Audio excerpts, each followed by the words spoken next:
السلام عليكم، صباح التفاؤل والجمال. روتين اليوم. بقالنا ماشيين على السيستم ده او الروتين ده حوالي اسبوعين.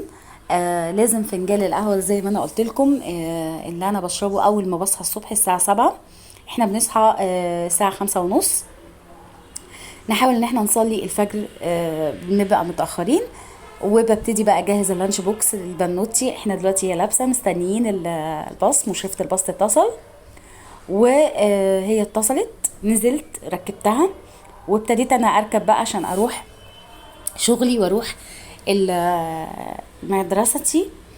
فزي ما احنا شايفين كده انا بركب من بيتي لحد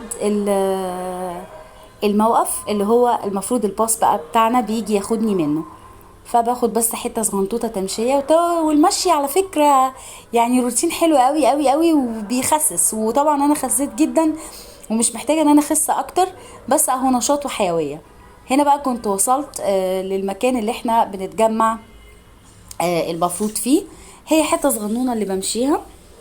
العده بتاعتي طبعا الشنطه بتاعتي بقى واخداها كل يوم، منهج الولاد والبنات. بصوا بعد بس هنا التليفون عشان اوريكم الشارع من الناحية التانية.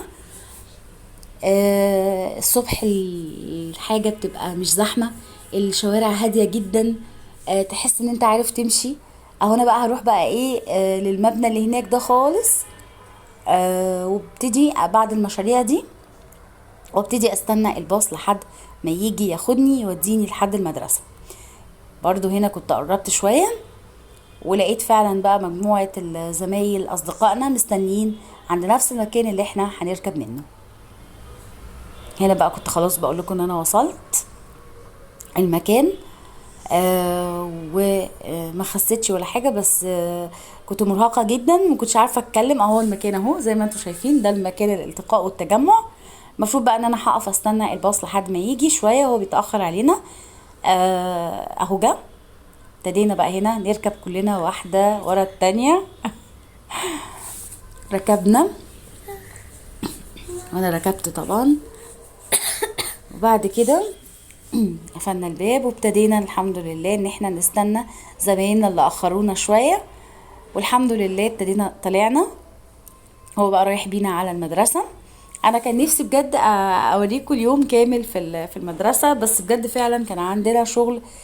كنا مطحونة جدا، ما كانش في حتى وقت ان انا للبريك ان انا اعرف اصور منه. بس انا هحاول ان شاء الله باذن الله فرصة تانية ان انا اوريكم بقى المدرسة من جوه.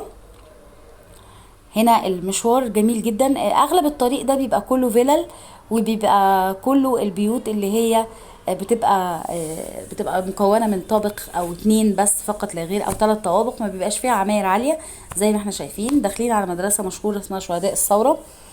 المدرسة طبعا صعبة جدا. ابتدينا بقى ندخل اهو على مدرستنا. باختصر لكم الطريق. الروتين الصبح جميل جدا. بنرجع حوالي الساعة 2 و بوصل بيتي حوالي الساعة 3. هنا بقى بصوا الشوارع شكلها ايه. شوارع جميلة جدا، وزي ما قلت لكم كلها مكونة من ادوار واطية جدا ومش عالية. هنا ابتدينا يعني بيحود بقى بينا من الشوارع من كذا شارع لحد ما يوصل بينا للمدرسة. المسافة مش بعيدة، المسافة قريبة جدا من 21. بصوا الفيلا اللي اهي شايفين. الطريق جميل قوي.